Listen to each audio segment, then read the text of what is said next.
Good morning, everyone. Welcome. My name is Dawn Walker. I'm Vice President of Communications and Marketing here at SUNY Downstate. And on behalf of the Office of the President and the Office of Communications and Marketing, welcome to our Martin Luther King celebration, the ultimate call to service. Martin Luther King's dedication to individual service and the world of military service are intricately linked. While he's celebrated as a champion of civil rights and nonviolent activism, Dr. King's commitment went beyond these boundaries. He understood that the sacrifices made by servicemen and women in their pursuit of a free and just society were crucial to the next step of justice in life across the board. Dr. King's principles of justice and equality resonated deeply in the military, making evident the interconnectedness between his vision of a more equitable world and the noble service of those in uniform. This interconnectedness between military service and Dr. King's commitment underscores the idea that the fight for justice and equality is not limited to one arena. That fight encompasses all aspects of society, including the armed forces, and is part of the broader struggle for a more just and fair world. Dr. King serves as a great example of how one's commitment to equality, justice, and service can ripple through generations, reminding us that service, in all its forms, is a powerful force for positive transformation. Today, we will hear from a formidable group of panelists who will share what inspired their ultimate call and the impact their service has had on their lives. I hope that we each leave here today richer for what we learned from these experiences and with a greater understanding of Downstate's collective service, which has an immeasurable impact on the lives of those we serve. I appreciate you all. Thank you all for your service. Special shout out to our Downstate folks who have served and who are always with us. Thank you for your support. And to our panelists, thank you so much. Thank you all for your service. Now I will turn the program over to Dr. Kedron Gwen, Executive Vice President, who will bring welcome remarks. Thank you. Dr. Gwen. Good morning again. I think it's morning. Good morning again. Good morning. Morning. Good morning. Good morning. We are awake. There we go. Dawn gave me a script, and she knows how I despise scripts, but I'm going to stick to the script. Welcome to SUNY Downstate Health Sciences University and our call to ultimate service. This event is truly one that we revel in. I am going off script now, Dawn. We revel in events like this. Dawn, I think, and her team do a remarkable job of bringing us events like this that mark, milestones in this country, milestones in the lives of those, particularly of these healthcare providers we have here at Downstate, but milestones in all of what we do and all of what has happened in this country. So we thank Dawn and her team for this event, again, for being the heads of this event. I am Kedron Gwen, as Dawn said, Executive Vice President here at Downstate. On behalf of Dr. Wayne Riley, our president, who is out, for medical reasons, but he will be back and stronger probably within the next week or so. So I'm running things right now. So I'm probably going to fire him in his absence. But don't tell him I said that. Is this being recorded? Okay. That was a joke. Today, I'm pleased to bring greetings on behalf of President Riley and extend wishes for a successful and uplifting event. As Dawn said in her opening remarks, Dr. King's legacy of service has served to inspire countless individuals to engage in acts of service on behalf of the greater good. Today, we are excited and honored to hear about that greater good in the ultimate call to service, where our panelists share about their commitment to military service in the United States Armed Forces.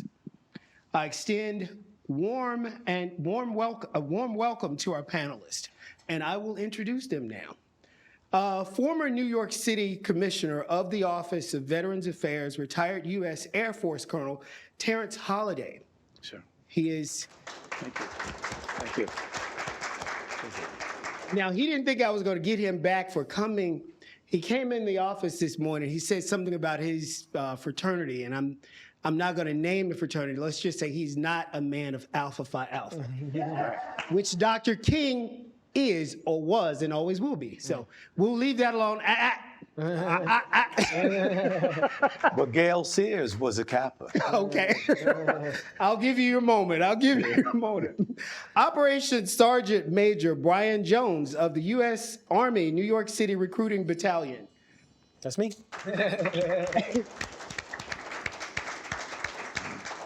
And our very own retired U.S. Army Lieutenant Colonel and SUNY Downstate Chief of Pediatric Surgery, Dr. Francisca Valchek.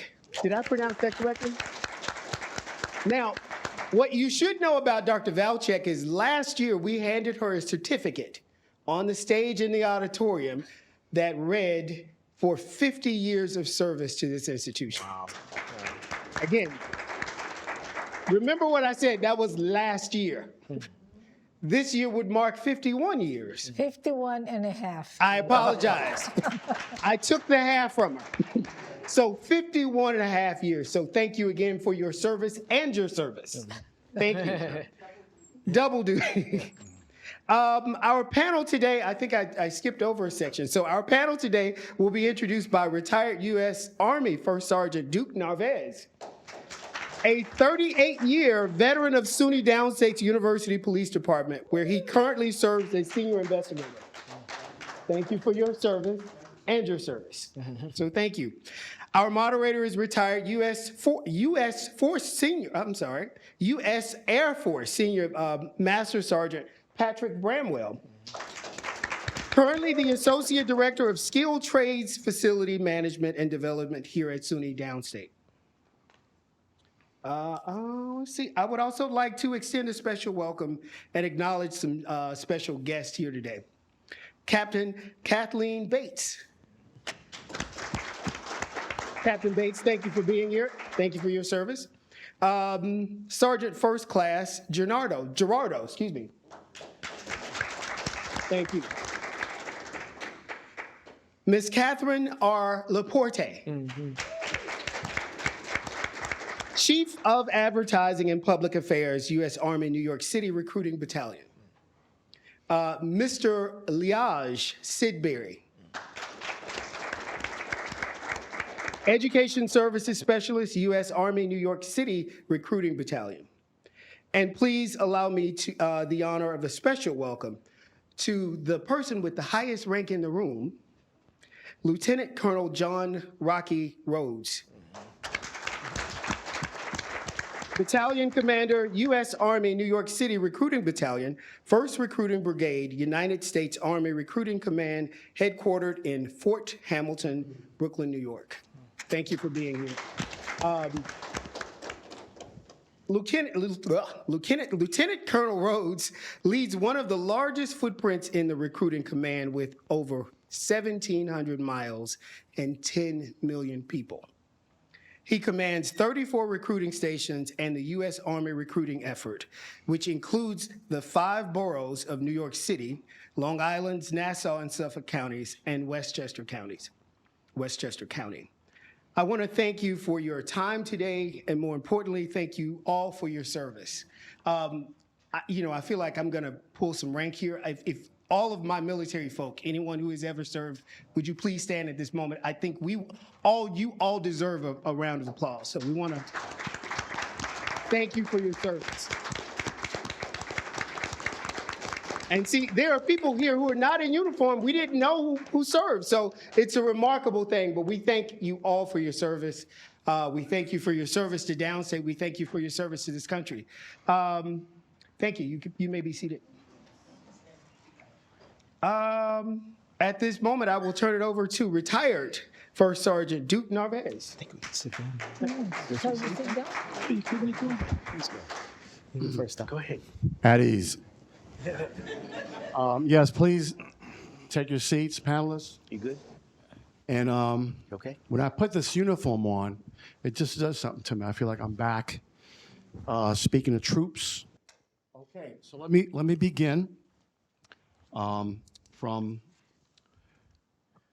your right, working my way left. Okay. Retired U.S. Air Force Colonel Terrence C. Holliday. Welcome, sir. Thank you. Okay. Born and raised in New York City, to Roderick and Beryl Holiday. Right. Correct. His father was a World War II veteran, as mine was as well, serving with the 4th Armored Division 37th Tank Battalion. His dad was a main gunner in a Sherman tank that was involved in the Battle of Aricor, Yes, sir. okay, in Normandy. Right. That's big stuff against the Panther German tanks. Man, you got it straight. That's it. Yeah. Okay. All right.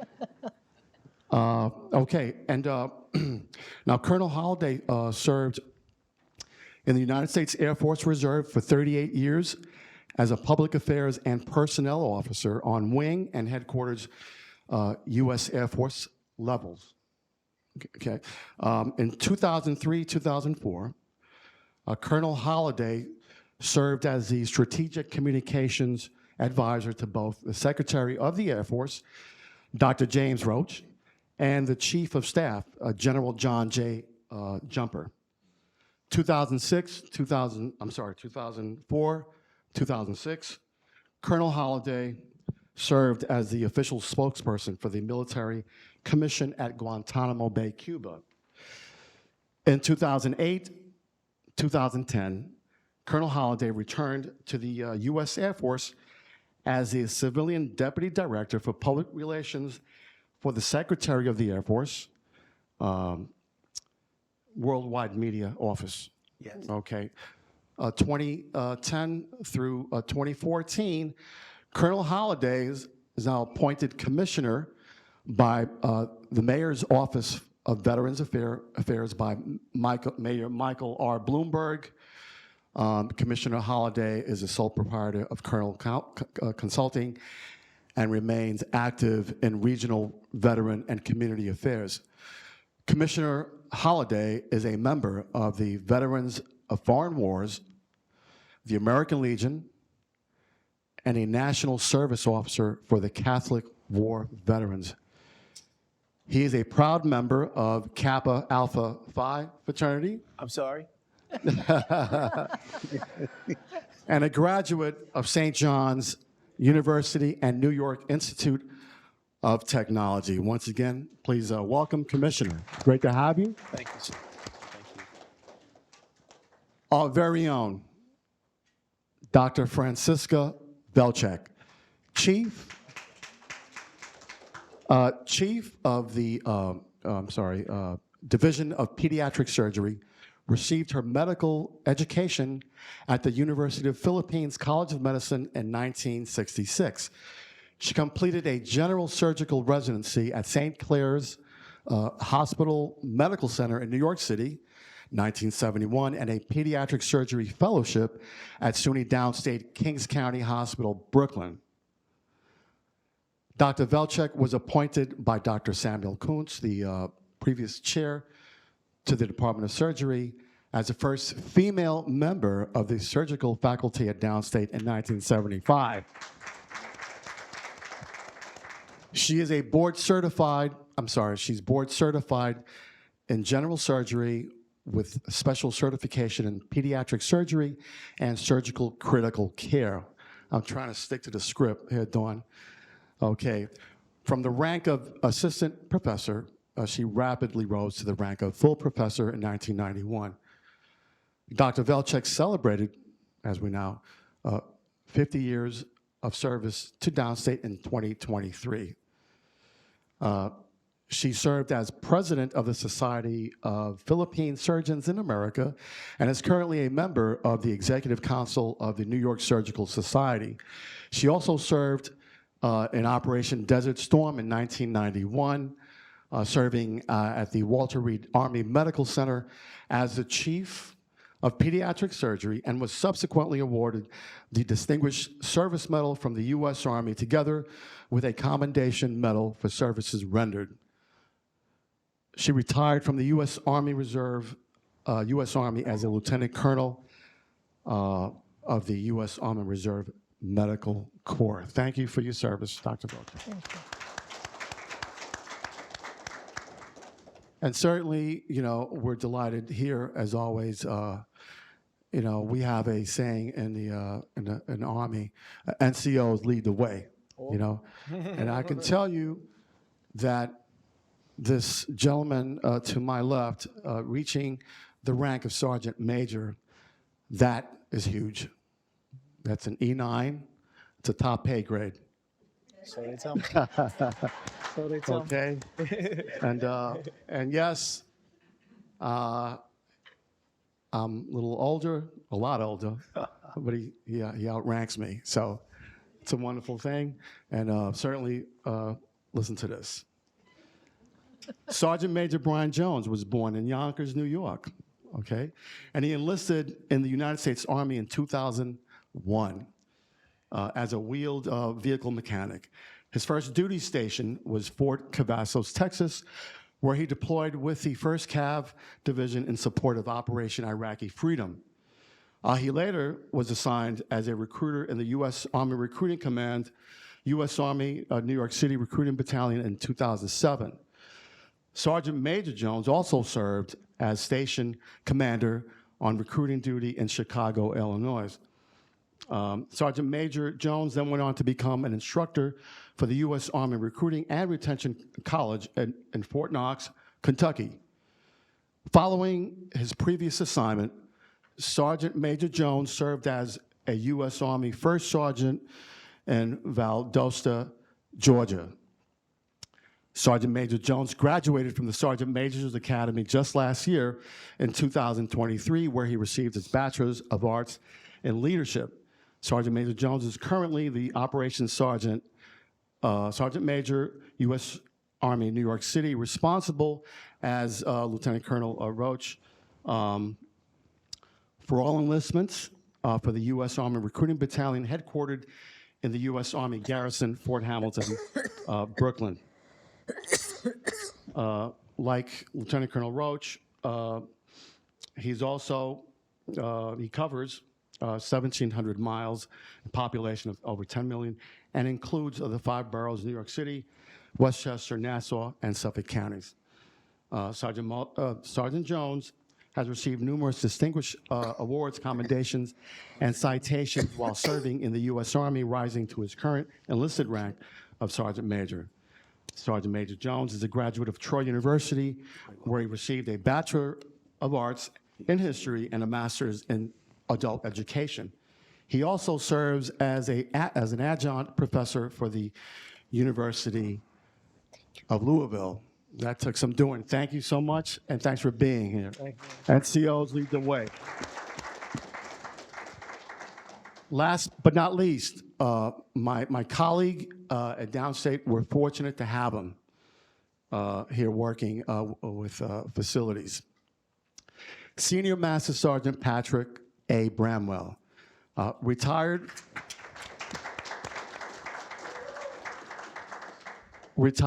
from the U.S. Air Force after an illustrious 30-year career. His most recent role was superintendent of the electrical systems section in the 514th Civil Engineer Squadron at McGuire Air Force Base, New Jersey, now known as Joint Base McGuire-Dix Lakehurst. Senior Master Sergeant Bramwell's journey in the Air Force began in 1979 when he enlisted and completed basic military training at Lackland Air Force Base, Texas. He then attended training school at Shepherd Air Force Base, Texas, specializing in electrical power, is an electrical power line specialist, literally some hot stuff. And in November of 1984, Senior Master Sergeant Bramwell re-enlisted in the U.S. Army Reserves, Air Force Reserves, becoming one of the founding members of the newly established 514th Civil Engineer Squadron. Senior Master Sergeant Bramwell was part of the Prime Beef team activated in response to the 9/11 attack on the World Trade Center, providing vital support to the 305th Civil Engineer Squadron out of McGuire Air Force Base. He also deployed to Sheep Air Base, Oman, and Bagram Air Base in Afghanistan, supporting Operation Enduring Freedom from June 2002 to September 2002. Currently, Senior Master Sergeant Bramwell serves as the Associate Director of Skilled Trades, Facilities and Management and Development at SUNY Downstate Health Sciences University, and they couldn't have found a better candidate, a better man. Welcome. So, of course, I'm out of script now, Dawn, but I have to add my 2 cents here because I'm a first sergeant, right? So I thought about this whole thing. Well, what does this all mean? How do we connect Dr. King and military service? You know, the key word, of course, being service. So I thought about it. And what came to mind was these are all senior leaders, okay? Every year we get evaluated. We receive evaluations. And actually every quarter we get counseled. So I pulled up the first page of what we know in the U.S. Army as a non-commissioned officer evaluation report, which is an NCOER, Form 2166-8. Yes. I believe, Sergeant Major. Still got it.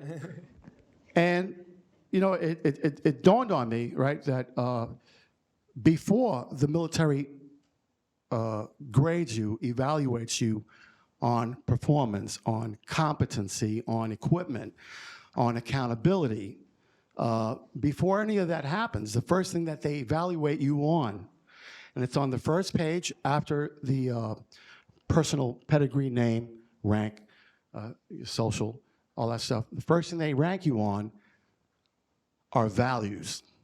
That's the first thing you get evaluated on, values. Something that we learn the minute we step into boot camp, no matter what service, values.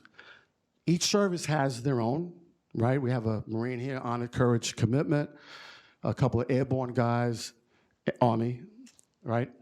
And I'm going to read you I know them still by heart. I'm going to go down the 7 values that we get evaluated on, and you tell me if Dr. King didn't meet surely each and every one of those, okay? Loyalty, check, check.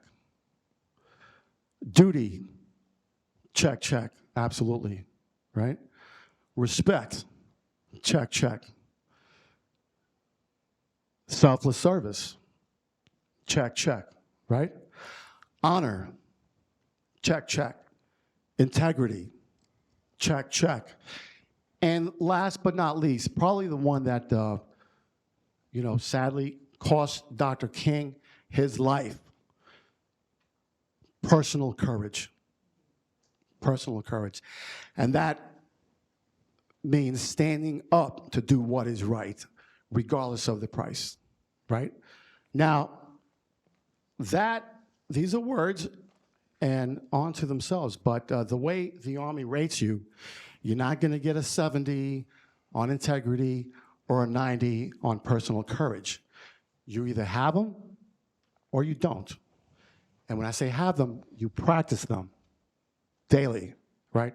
It's either yes or no. Then and only then do we move on to grade you in your tasks, right? To include leadership, which clearly Dr. King exemplified. And what is leadership? In our world, just like in Dr. King's world, mission first. Without a purpose, we have nothing. First. Second, as senior leaders, and they all know what I'm talking about, taking care of your people, taking care of your subordinates, attending to their every needs, whether it's whatever it is, whether it's pay, whether it's their well-being. Third, and last, Only once you've met those two items, mission, taking care of your people, then and only then will you take care of yourself, of you, right? And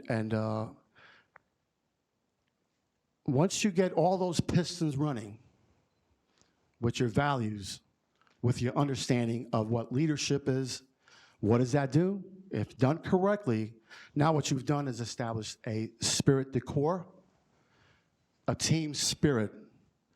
That's only if you've done it correctly. That's the measure. How your team, every great team, whether in sports, it doesn't, in corporate America, it just doesn't matter. That's how you attain team spirit, a spirit de corps. And we've all lived that and experienced it.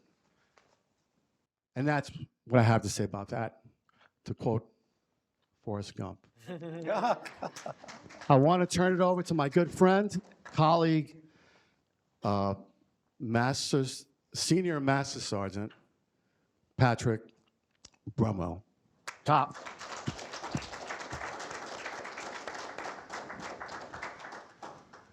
Thank you, Duke. And let me just thank everyone for attending today, whether you're here in person or you're online. It's a privilege to be a part of this discussion with all of my military brothers and sisters. So today, the format will be more of a discussion, not a question and answer period.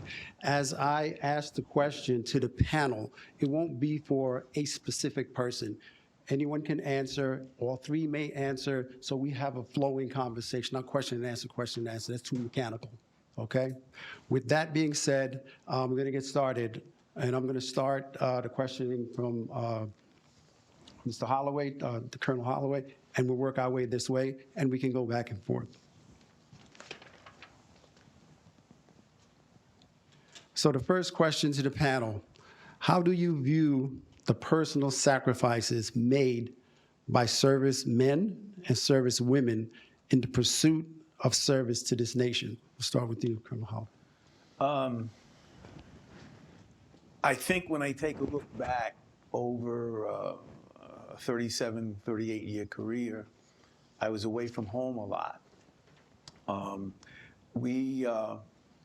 McGuire, I was in a fighter unit, and then I ultimately gravitated to the KC-135 mission.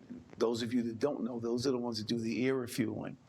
Something happened with the National Guard, which I was a part of. They re-engined, the Air Force turned over a bunch of KC-135As, older planes because of the designation of the engines. And they re-engined 128 planes with aircraft, commercial aircraft engines. It gave us greater range. We were able to refuel different types of aircraft. So my unit was always on the go, all right? So I found myself in Europe, in the Pacific, Saudi Arabia. I was in Saudi Arabia for Desert Shield. And then when I was with that unit, we would get a call and we were gone, all right? And I was away from my family a lot. And when you take a look at folks who are in the military, active duty and reserve, and that started happening after Desert Storm and Desert Shield, when there was a great reliance, not since World War II, where they were relying on reserve forces to get these things done. You had people who were away all of the time. And I'm sort of catching up with it now. If you take a look at some people, is there a squid? Is there someone from the Navy here? No? Oh, you smiled, maybe. I don't know if you are, right? All right. If you take a look at a nuclear submarine, you get a lot of them based up north from us in Connecticut. Once they head out to sea, okay, and they hit a certain point, all right, and they go under and they go deep, they have no connection with their family until they get back. And when you take a look at divorce rates, that component of the Navy has probably one of the highest degrees of divorces than anybody else, because there's no contact with the with the service members. And contact, you can always find out how well someone is doing or whatever, but when any submarines is, you don't find out anything, you know? So I would say the time, the distance, and the birthdays that you miss, yes. The wedding anniversaries, definitely, you know, but there are certain things that you miss, and people don't understand that. But then there's the return home. And if you're going to return home from a combat zone, there's that reintegration that the person is going to have, both physically and mentally. A lot of people don't make it, and a lot of people need that help. So, Thank you. Thank you very much. Dr. Velchik? Well, my husband and I were in the reserve, U.S. Army Reserve Medical Corps together, and when there was Operation Desert Shield and then Operation Desert Storm, we were both activated. And of course, our children were almost 16 and 18, and we missed our daughter's 16th birthday. We couldn't have a 16th celebration, birthday celebration for her. And my son, when he turned 18, then he drove our car and had an accident. And so we missed that. So, but at any rate, when we got back, you know, we made up for the lost time. Okay, thank you. Okay, same question for Sergeant Major. When I think of personal sacrifice, I think of in preparation of getting ready to deploy to Iraq. I was newly married. We had our daughter.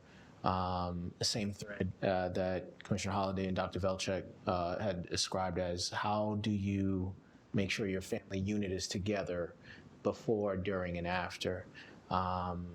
A lot of questions go unanswered, but you still have to persevere. And leading to Dr. King's legacy, recognizing that anything that's worth moving forward in life is going to require sacrifice in some capacity.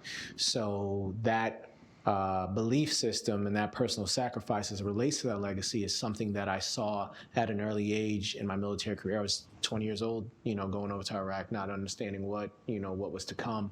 I'm very grateful for my wife and her sacrifices and my children, and they understand that anybody gets to this level, that there are family members and friends who've had to sacrifice in order to get you here. And anybody who's accomplished anything in this room knows that it requires as such. So personal sacrifice is not only needed, it is required in order to serve this country and to have any legacy of any capacity. Very good, thank you. From a personal perspective, to answer that question, obviously when you're away from your loved ones, your family, you have to basically disassociate yourself. You can't think about the baby, you can't think about the mortgage, you can't think about the leaking plumbing. You have to kind of disconnect from that and think about the mission. If you don't, you're going to be distracted and you will not be able to function in that kind of environment. So it takes a special type of person to be able to do that, perform your duties, and stay on task. So that I'm sure that's something that the average civilian may not know. Right? So you have to have a dual mind, if you will. All right? So we'll press on to the next question. What were the things that appealed to you personally to make you feel that you wanted to make a commitment to serve in the armed forces? I sort of backed into it. I was like Forrest Gump. I came out of World War II. I'll be 77 in March. Okay, so as I grew up, I had a lot of uncles and a couple of aunts who served in the military. And I told my father, when he was a tank, he got 2 Article 15s because before they left for Europe, he wanted to come home and see my older brother. And he was given these Article 15s by his company commander, Creighton Abrams. So I had a conversation with General Ordiano. I said, look, I'd like to get a copy of those Article 15s because they might be worth something, But in any event, now see, I just lost my train of thought because I'm 77 years old. So I'm sorry. It's okay. And the question was again? What What led you personally yeah, to make the decision right. to serve in the armed Right. forces? So I had all of these uncles and aunts who served in Korea, World War II. We had a long reach out to the 369th. I have an uncle, Hugh Mordecai, who received the Silver Star for heroics in Korea, and he belonged to the 369th. And so I was sort of like, I sort of like knew military service was part of what I wanted to do. But as I graduated from college, I said, okay, it's okay. I graduated in 1968. There was a lot of stuff that was happening. And the opportunity to join the Air National Guard in New Jersey, I read about in the newspaper because it was a product of the Kerner Commission, where the National Guard didn't have enough minorities. And we had the race riots that occurred in Detroit, Newark, and New York, and I think other places. And they said the folks that were going in needed to be more diversified. So I just read, and I called this number, and I wound up in the New Jersey National Guard. The deeper I got into the New Jersey National Guard mission and what we did, and particularly with the KC-135 mission, I got commissioned, and I got more involved in it. And I just got more and more involved in it. And as a retiree, I'm still involved in it. Okay. Dr. Belcher? I joined the military because I felt that I had to give back to this country who has been so generous for me. When I came to this country, I was probably one of the very few women surgical residents. Only 1.6% of surgical residents were women. I graduated at the top of my class, but because I'm not a man, they would not accept me for training in surgery. So I was very lucky to be trained by probably the best surgeon at that time in 1966, Dr. John Madden at St. Clair's Hospital. I was the first girl that he trained. And then when I came to Kings County and Downstate, I was also the first girl that was trained by Dr. Kattmeyer. And as mentioned earlier, I was the first female faculty member at the Department of Surgery, going on to become professor. And this country has been very, very generous to me. So I felt that serving in the military would give me a chance to give back.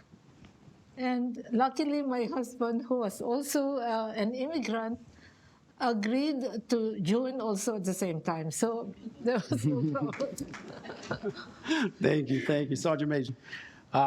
Young man coming up in high school, was blessed enough to start my family young. I had my wife, I had my daughter, and I knew I had to pay for my education. And we know that through our own research that one of the main reasons that individuals don't complete their degrees, financial reasons, or they don't have the ability to do the degree and support their family. And the Army was able to answer both of those questions for me. So not only was I able to pick my job, I knew I wanted to be a history teacher. I loved history, and the Army said, we'll not only take care of your family and pay for your education. So that's one of the main reasons I did it. I thought I was going to get out after 4 years and come back to New York and be a history teacher.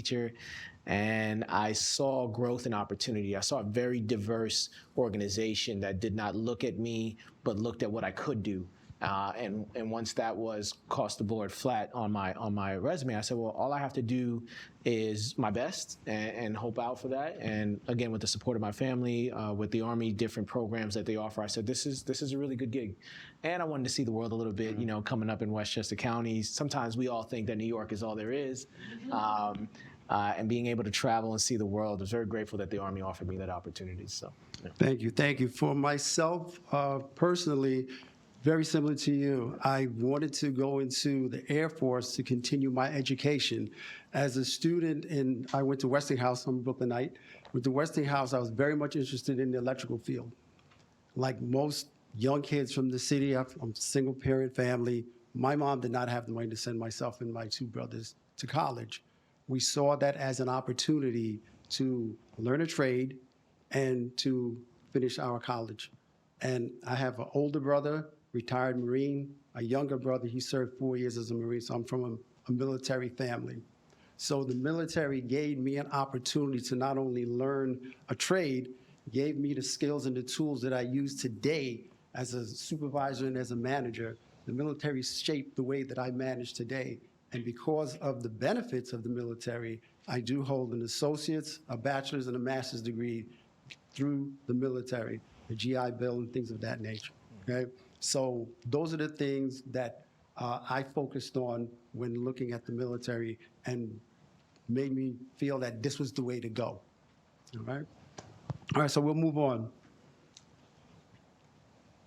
Okay, in what ways did the principles of justice and equality resonate with you as a member of the armed forces? I felt, particularly as I became a senior person, and there were a couple of things that I've seen in life that I could offer an opinion on, and people could either accept the opinion or not. And I always said to myself that if I ever became the top dog in a room or in an organization, there were things that I would never do, all right? When I saw something as a colonel, because I saw things as a commissioner, as a commissioner, I would just show up.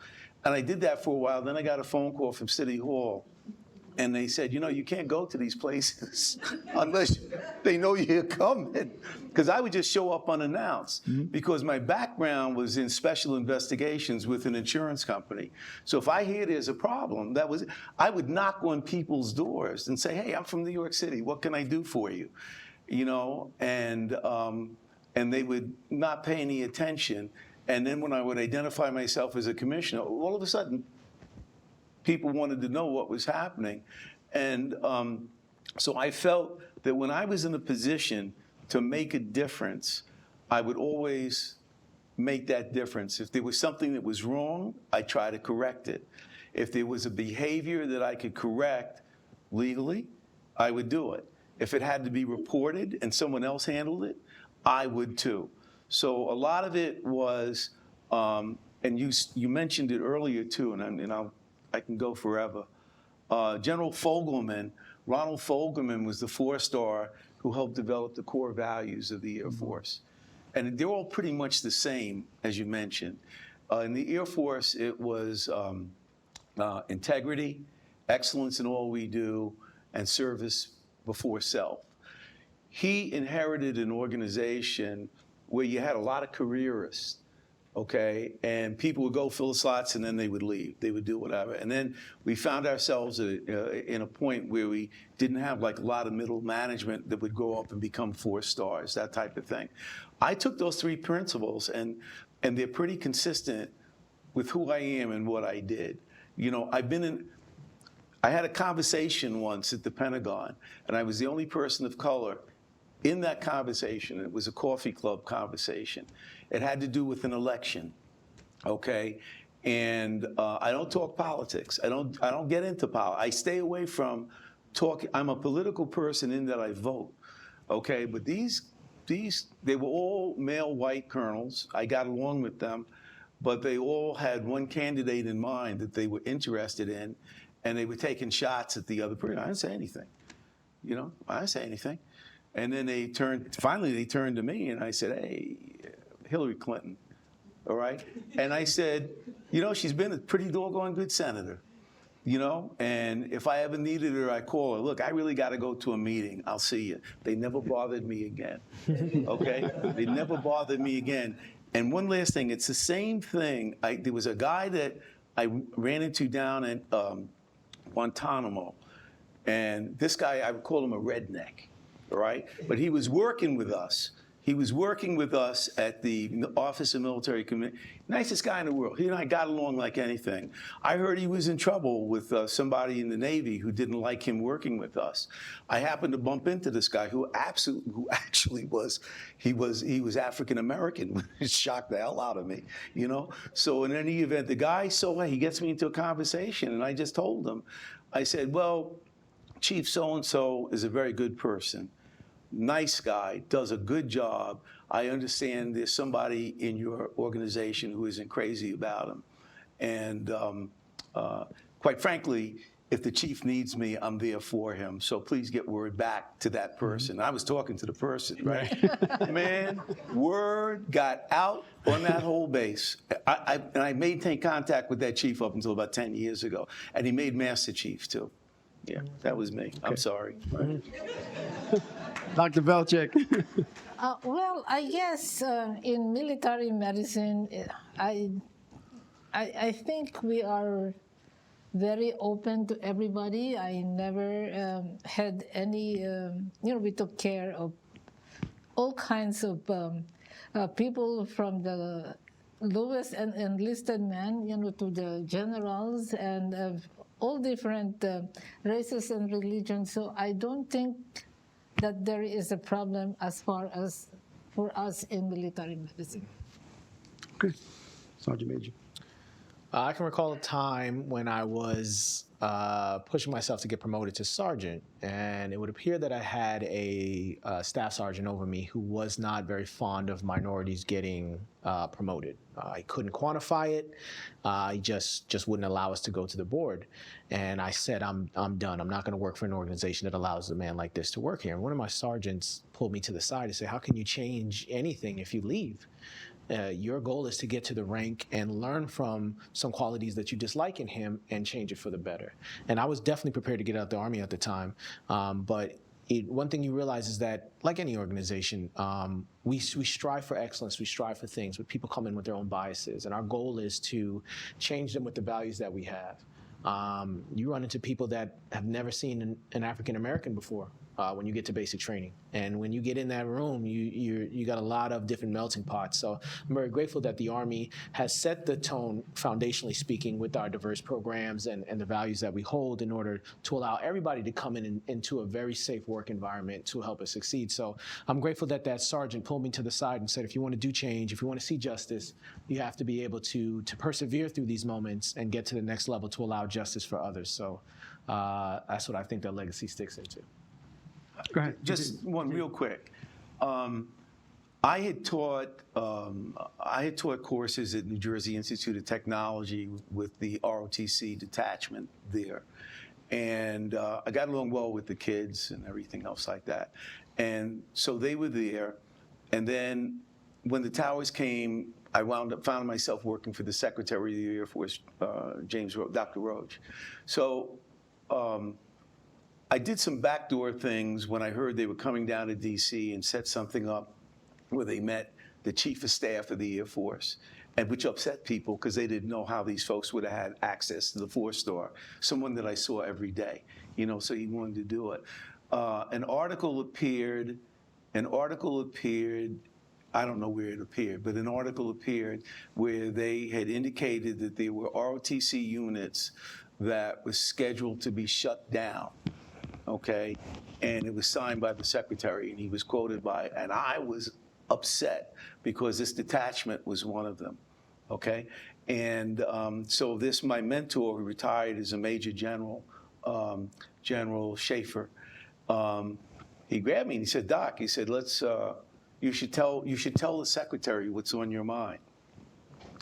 I said, what good is it going to do, right? What good is it going to do? Anyhow, I got called in for a special meeting in the secretary's office. And the next thing I knew, I was in the room with the secretary by myself. General Schaefer had set it up for me that he wanted to do it. I had a good conversation with the secretary. He was basically, how could you shut this place down? You just visited them up at the airport. I forget the name of the one up in New Jersey. And you met all of these kids, and they were great. And it was a question of numbers. They weren't generating the numbers that were being generated, say, at Duke or North Carolina or something like that.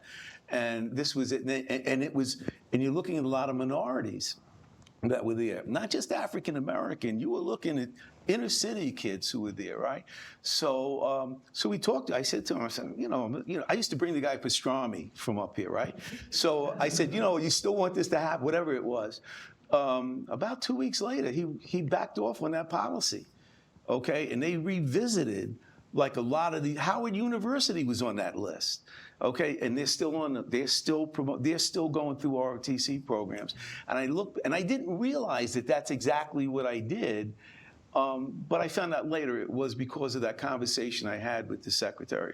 So when you have it, you got to do it, you know. And I think about. I just thought about it now. It was like, good. In any event, no more. Sorry, I'm sorry. My personal experience as far as equality in the military is concerned, I have to think back to when I left basic training and went to my tech school, and they were training me to be a high voltage electrician. Those are the guys that climb the poles. When the class first started, there might have been 18 or 20, 22 of us. And eventually, some guys fell, they hurt themselves, they got scared of the heights and things of that nature. At that particular time, I was 17 years old. I was the youngest guy in the whole entire class. Predominantly white, of course. This was back in '79. And by the time we graduated the course, there was 8 of us. I was the only African American in that class. And through my time in the military, I learned that you're judged by your abilities. And I appreciate that in the military. So I was taught also by my mom, don't see color, see opportunity. Don't sit there belly aching about he did this and that. Get your education, know your job, keep that, and move forward. Don't get caught up on race, because that distracts you from the things that you need to do personally to be successful. So that's my personal experience. Okay, I think a question that I've been waiting to ask. Do you think the movie industry has contributed to a positive or negative depiction of military life to the general public? Why don't we start off this way? We can do that. Yes to both. Unfortunately, it does have a positive and a negative. What you see, obviously, Hollywood is trying to doctor up. Right. I remember we had this call with Ms. Dawn, who put on this thing. Thank you again, Ms. Dawn, for making this happen. But we talked about what is real life. Soldiers have normal people problems. You know, where are we going to go? Colonel and I were talking in the car about how many schools our children have gone through. My daughter's on her 3rd high school in 3 years. His kids have gone through 7 schools in 7 years, and that's a normal thing for us that we have to be able to portray. But what we do have is programs in the Army that assist us with navigating those normal roads, schools. You know, transitioning out of the Army. You know, what does that look like? Everybody doesn't get a fanfare and parade when they walk out. We discussed, you know, homelessness and things of that nature. So the Army offers programs to assist and transition in those things. They've gotten a lot better of recognizing the normalcy of a soldier, what they go through, and how we can better provide them access to navigate those obstacles in life. So does the movie industry help? You know, when Top Gun comes out, everybody wants to be an Air Force pilot. It's a natural thing. That's right. That's just what happens, right? So it does uptick, but it doesn't really show the normal things of having to deal with that Monday daily grind. So it helps and it hurts in some capacity. Okay, Dr. Belcher. I don't watch too many movies, but because I don't have time. But I think there is a lot to be said about the positive and negative aspects, and unfortunately, a lot of times they do not show the real thing that happens. I just made some notes. I'm sorry, you finished, ma'am? I don't have much to say. I just made some notes to myself. Go ahead. I like movies. I don't necessarily think that we get a fair depiction of it. I think there are movies out there that are worth seeing. I think the Band of Brothers is phenomenal. It is. The last episode, where people are starting to come back, I think it's worth the time. Sit down with a cup of coffee and you look at it. But the one that really got me was the Pacific. If you take a look at episode 10 of the Pacific, this is when it's all over and they all start coming back. And they started dealing more with folks coming back more than anything else. I think both of the series dealt with the horrors of war, and we have to understand the horrors of war. I think they're good. And one last thing, I started reading a lot about Ernie Pyle. I don't know, not about Ernie. Yes, I was reading about Ernie Pyle in books, and I just said, wait a minute, let me read something else. Ernie Pyle was a World War II correspondent, and this guy, he like set the bar with everything else that you had to do. He came out of New Mexico, I believe, and he was working in Indiana. He's working for the McLatchie papers and stuff. So there's a book called Here Is Your War. And it was made about 1943, and it was out there, and he was interviewing people as they went along, and it was really very good. But then there was a movie that was made about Ernie Pyle's life with Burgess Meredith. You gotta see it. Okay, the thing is, it was made about it had to be made later than 1940, about 1944, because it was in Italy. It brought out the horrors, the loneliness, the personalities. And it's not that it's a great movie, it's a good movie in terms of when that it was made. But I don't think they make anything like that anymore. Some of the other stuff where you talk about light deprivation, people moving, it's not a game. Right. It's not a video game, when people don't understand it. And there was a movie that was made with Robert Duvall. I was trying to think of the name. He was a Marine pilot. He was a Marine pilot in going in down south, and his career is going downhill. I forget the name of it, but it's like the family life. We were talking about it, and you bring it all together. I don't think they treat them up, but I love Top Gun, too. I just want to say something. Of course, I am aging myself. When I was the first movie that I ever saw, of course, I grew up in a province in the Philippines, was The Sons of Iwo Jima, and it was really, for me, it was really tremendous about the courage of the soldiers. Yeah. I think that was a very good movie. I was a very young child then. Okay. Well, from You my were not born. from my perspective, Hollywood, there are some positive images, but there's, for me anyways, too many negative images. When we talk about Rambo or video games, Call of Duty, that is not the everyday life of the typical soldier, sailor, airman. When you are serving, most of us have a 9-to-5, 8-to-4 job. We're only in those scenarios in a wartime scenario. Outside of that, whether you're a cook, a mechanic, a doctor, whatever, you do that job. You go home. But you look at the images that are depicted, whether it's on television, movies, video games, you're at war every day. And people think that they can join the military so they can kick doors in and throw grenades. That's not what it's about. And that negative depiction deters people from going into the military. I don't want to do that. I don't want to do that. I don't want to kill anybody.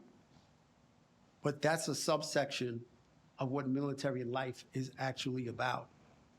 So what I would hope is that someone that, even if you're online, if you are interested in the military, do some research, see a recruiter, talk to someone. It's not just the images that are depicted through the media, online, games, Call of Duty. That is not the everyday life of a military person. Okay? The Great Santini's the movie I was trying. If you get a chance, that comes up. That'll pop on cable. Really interesting movie, and it's about personal development. It's about his relationship to his family and the work that he's done as a Marine. I remember that movie. It's an excellent movie. Okay. What would you say is the most lasting accomplishment of your career that represents your military service? We'll start Sergeant Major. I would say keeping my family intact. Been married for 22 years, 3 beautiful children, being able to walk out of this, everything we've accomplished with my family intact is what I go. You know, we talk about the ranks we hold and the positions we hold, and these things are fleeting. When you lay your head at night, I want to know that my wife is okay, my children are okay. Have I done everything I've been able to do to be able to provide a better life for them? And anybody who's a parent know that sometimes kids don't recognize what you do. We live life forward but understand it backwards.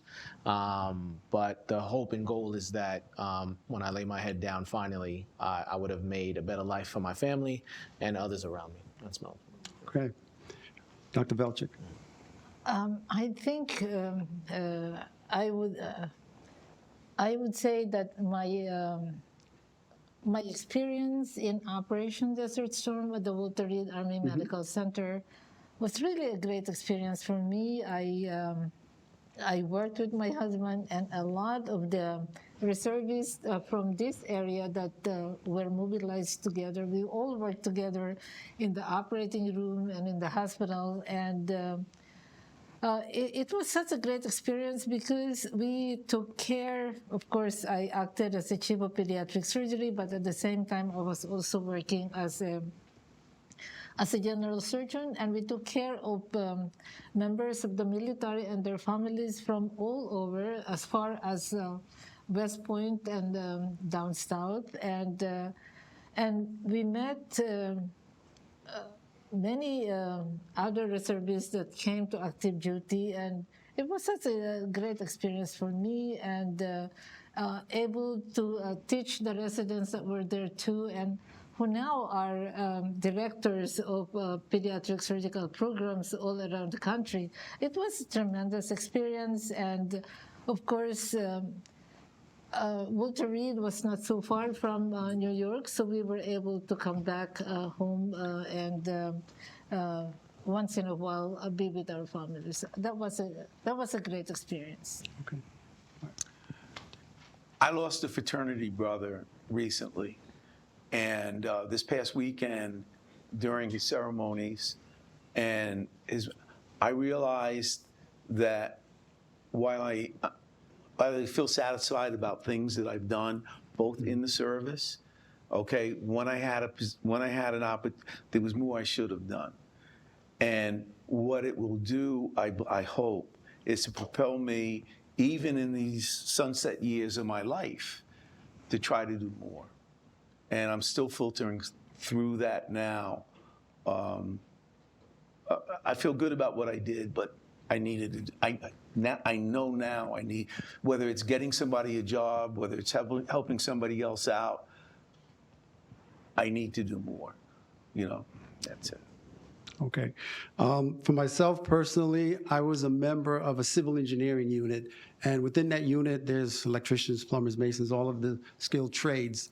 And the biggest accomplishment I feel for myself is that I've had a hand in helping some of these young men, young women learn a trade that they can take out into the world, whether it was a carpenter, electrician, whatever the case may be, because a lot of these kids, and they are kids, these kids come into the military, they're 17, 18, 19, 20, and you hope that they learn a trade that either they stay in and do, or they leave and progress. And I've been fortunate that a lot of people that I did manage and supervise, they were able to go forward, get their degrees, start businesses, and things of that nature. So that's the one thing, the biggest accomplishment that I'm proud of personally.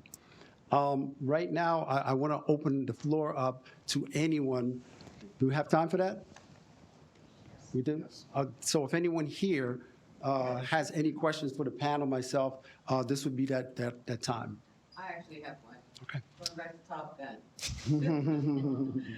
Because it's such a great movie in so many ways, and we talked about people looking at it with a different eye. Do you see numbers in recruitment specifically jump? Always, yeah.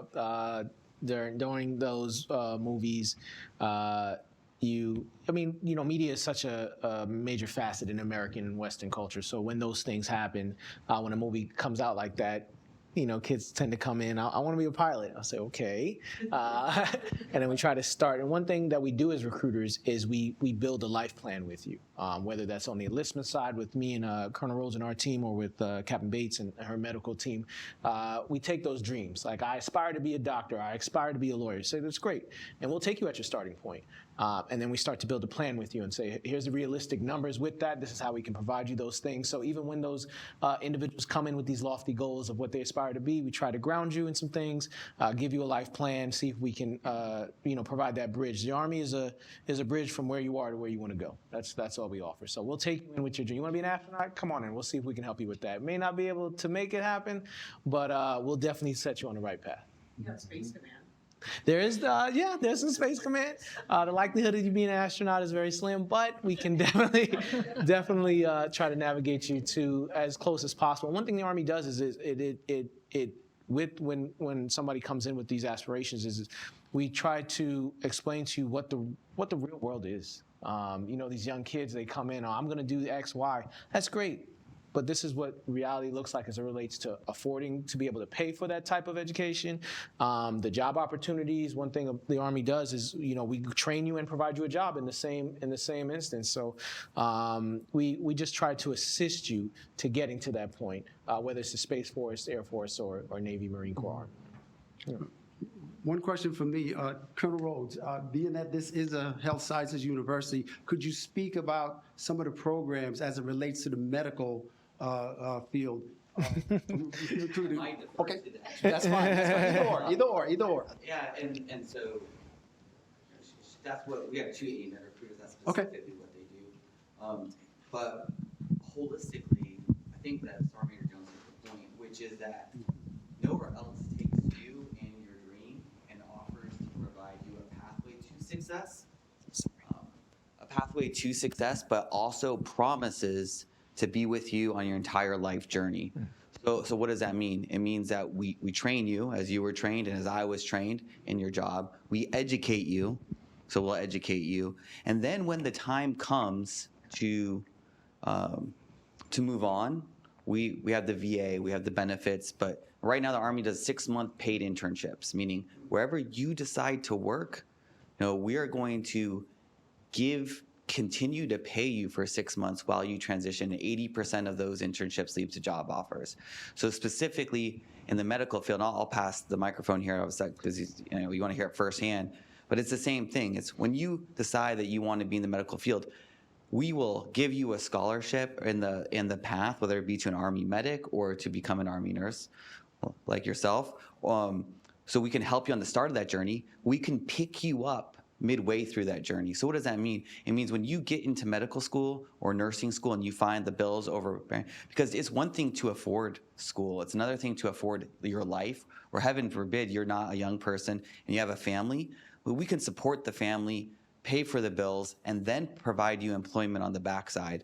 And then we can help you see transition as many of us, and Sergeant Major and I soon, as we begin to go to the last chapter of our working journeys, we're going to be escorted out. I don't know if you guys know, the Sergeant Major is almost done with his PhD. So not mentioned in there. I just finished my PhD recently through the Army. So I mean, we were joking that we both had the Army pay for college, masters, and we're almost, my PhD is complete, and we spent how much money on education? Zero, sir. $0. So we are set up on that journey. And so what other institution trains you? And if you want to come in to be a nurse, we'll pay you and give you a scholarship. If you're in halfway through your journey, we will pick you up and give you that 2-year, 3-year scholarship and the job on the back end. And that's full or part-time as a reservist. You don't have to make it your only profession. Or if you graduate and you have those loans and debts for service, both active or reserve, we'll incur that debt for service. So we hit you on all points of that journey. And that has to do with the medical field or with just any profession in the military. Thank you, sir. Yeah, for me personally, I was in the reserves and I did the student loan repayment, so it paid for my nursing school on the back end. Now, currently, I'm actually applying for a program right now. They'll put me to school. I'll get my doctorate of nursing practice as a clinical nurse specialist, particularly in clinical or in critical care. They'll pay me as I'll get all my full-time benefits and full-time pay, and then I'll have zero payment on education debt on the other end, and then they'll provide the job for me in the end. So for that alone, that's one of the great things the Army does. Now, as far as other programs, I'm going to pass it off to Sergeant First Class Delgado so that he can talk about all the other things. We have the scholarships for medical school, dental school, nursing, and veterinary school. Oh, hi guys. Sergeant First Class Delgado. I was the infantry guy, right? So I'm actually the guy that kicked in doors, threw grenades, and did all that type of stuff, right? So yeah, I'm a combat infantry guy. So yeah, I am that dude that did all that crazy stuff. But now I'm in the medical field, recruiting for medical doctors and stuff like that. But as far as programs we have, yes, absolutely. Like what they were saying, we do have scholarships for 1, 2 year, 3 year, 4 year medical students. So yes, just like Sergeant Major was talking about, we do have programs that can guide you if they want to be a doctor. We can definitely, as far as like they say, to do the reserves, they can definitely get their undergrads taken care of.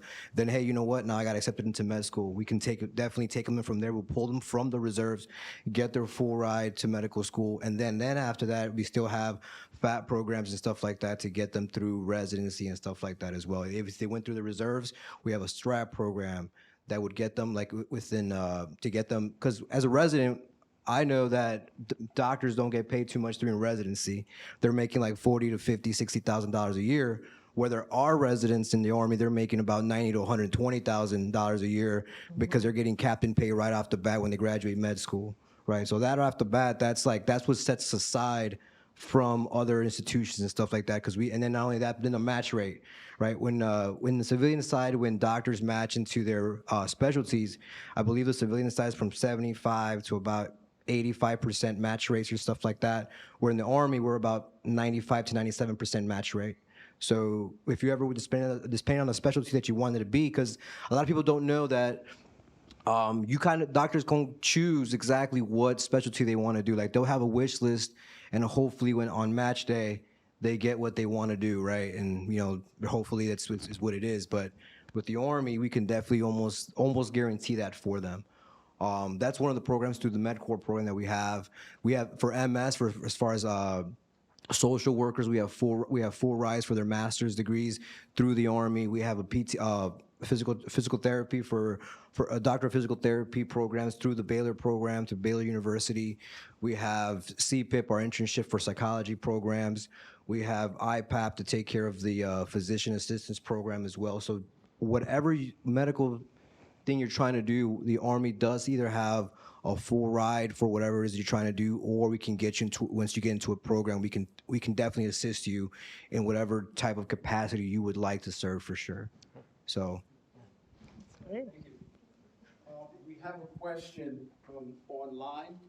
Obviously, we're speaking about going into the military and all of the various programs that are available. But the question from online is, this is a general question, what advice would you give to someone transitioning from military life into corporate civilian workplace, someone coming out?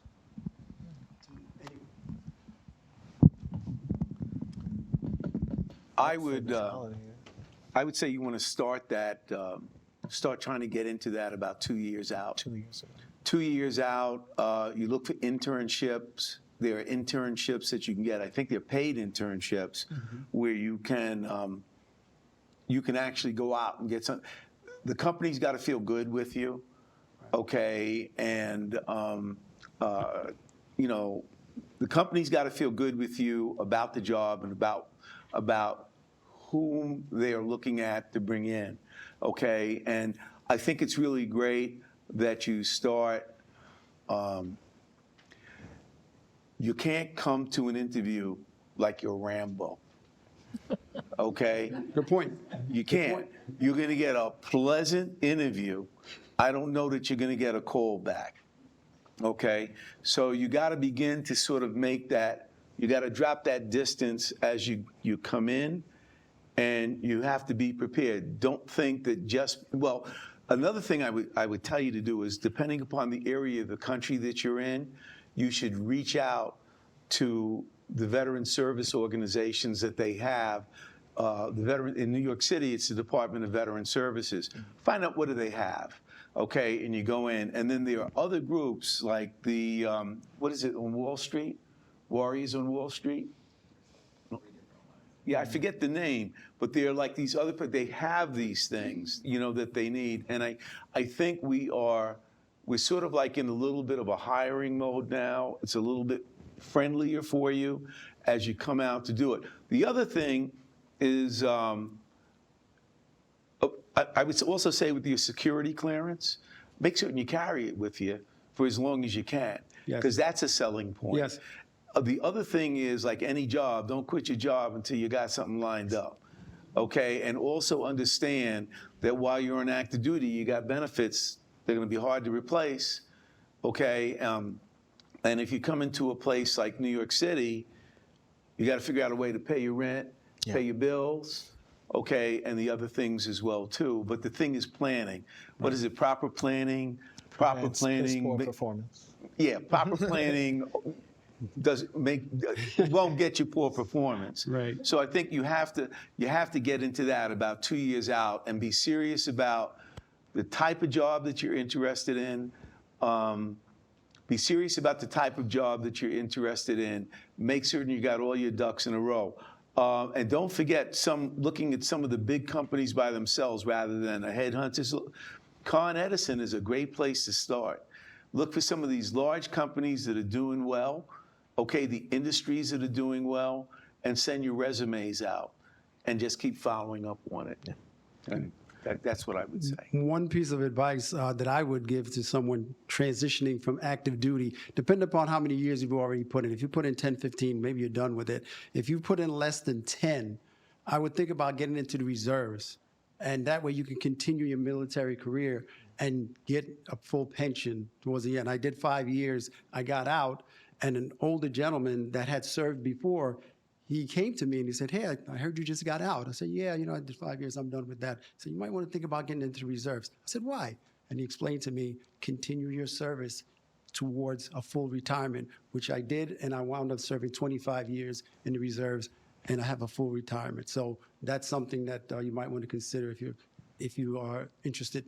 Go ahead. Can I add to that, Senior? Sure. So we also have the PACE program in the Army, where what we do is we have already aligned ourselves with organizations throughout the country, specifically in New York City, that want to hire you after you get out. And you can make that, you can lock that in prior to your contract starting. So there's a list of PACE corporations that we partner with, and they say, hey, once you get out, we're setting up an interview with you from now, because we know about the values that First Sergeant spoke about in the advance. We know that you're going to come in with credibility, work ethic, things of that nature that unfortunately is not too seen within. We have a lot of individuals who have the education, but they don't have the resiliency sometimes to be able to persevere, and they know that that we tend to bring that to the table once we get out of the organization. Yes. So we're setting up those interviews prior to even getting out of the military, as Commissioner Holliday said. It's a prep. We know about the transition, and we're all trying to set you up for success in advance. Mm-hmm. Yes, so I was going to talk a little about that as well. Thank you. So the PACE program, it's Partnership for Your Success, and you can find them online, but they also extended to recent veterans. So the program has extended whether it's prior to service in your contract, as the Sergeant Major just explained, or if you're a veteran, a recent veteran, those services are available for you. And I know for the Army as well, I'm sure the other branches of service have a program. We have a program that's called Soldier for Life. So once a soldier, always a soldier. When I joined the military, my recruiter got me in the door by saying, if you join the Army, The Army will always be there for you. And here I am many, many years later, and the Army, I'm still working for the Army now as a civilian, but, and it's true. And there are programs available, and you can find them again, Soldier for Life or the Partnership for Your Success.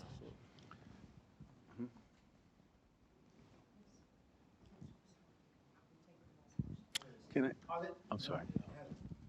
No, just like she was talking about the Army for Youth Success, like as far as like they do have a lot of classes when you need do resume building, all those type of classes, those are all afforded to any soldier that is leaving the Army. I can only speak on the Army because I'm in the Army, right? I can't speak for any other branch, but actually for us, we can actually already start planning our out 2 years out. We can actually put in our retirement 2 years out of the Army and start taking our medical to get our like VA disabilities and stuff checked out, and we can also start planning our out of the Army 2 years out of it, so you can backwards plan from the date that you've already set for yourself. So that's one of the ways that the Army has helped people.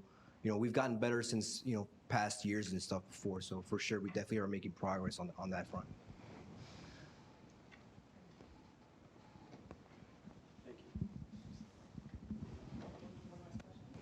Are there any more? We do have. How do you advise those individuals, male or female, that are 17 and 18 years old, that are considering getting in the armed forces, especially for education purposes? But on the one hand, you have one parent who's in agreement with it, and then you have the other parent who's not in agreement with it. Speaking to that point, as a station commander in Chicago, you would have a mom, a 17-year-old young man who wants to come in and wants to join, right? And mom is in tears. And I would let that parent know that there's always going to be a sergeant next to your son or daughter for their life, right? Even the colonel, he has a sergeant major. There's always an NCO right there to take care of that individual. So if there are some discrepancies in the household, one thing a good recruiter does is we dispel myths, right? We're not here to sugarcoat. This is a dangerous job. What we do is dangerous. We put our lives on the line for democracy to run throughout the world and for freedom in our country.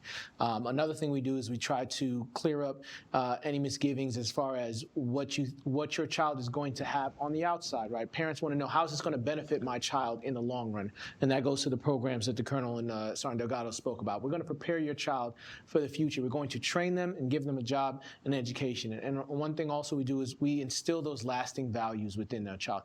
I always tell a parent who might not like the fact that their child is joining, I said, look at the young man or woman that you raised. They are volunteering to serve their country and want to do better. You should be very proud of the fact that they've decided to do this. You didn't have to drag him in here, and I've seen parents drag their children into the recruiting office. This individual did some research. They want a different path. They still want to get their education, and they decided to come in this. And I'm telling you, 5 years down the line, I had a parent. One day, I'll tell this story. This young man enlisted in the Army and did not tell his mother, and he didn't tell me he didn't tell his mother. So I went to go pick him up to ship out, and his mother comes and jumps on the hood of my car. and she's screaming at me, don't take my baby away. And I'm looking at him, and he's like, drive. I was like, what is going on, man? So I got out the car. I said, ma'am, I know you don't know me, but I promise you, your son is making a good decision. I need you to trust me. And she hugged her son, tears in her eyes. Couple months later, she comes back in, says, Sergeant Jones, she hugs me, right? Brings me food. Her son comes back, he's in uniform, he's standing up straight. Now she's showing him off, right? Before she's going, this is my son, look at what he is. So we asked that, the Army's been doing this since 1776. We know what we're doing. We're taking people from where they are and making them better. Trust us in this. You'll see it in the long run that this person is going to come out better than when they enter. Okay. Yeah, I'll go to And with that note, thank you, everyone. And if you know when somebody brings you food that you've done well, Yeah. you know that you've done well. Yeah. So, but before we go, I want to take a moment of personal bragging Thank you here. so much. Last year at our commencement, we graduated Dr. Sierra Grigsby with her, I believe she got her MPH, no, I'm sorry, she got her MD last year, and she also has her PhD. She was commissioned shortly after, her second commission to the Navy. So now we have a phenomenal representation, not just in the military, but from downstate. So, you know, we do good things around here. So I'd love to say thank you again to everyone on our panel. Thank you so much for coming out. We look forward to doing other work with you. You're welcome to come back. And Dr. Velchek, certainly, I want to give you a special shout out. Thank you so much for your service, but more so for your service here at Downstate. We need people like you, and thank you for always being there to share your knowledge, and the same for both of you. So again, thank you everybody for being here today, and we look forward to seeing you again.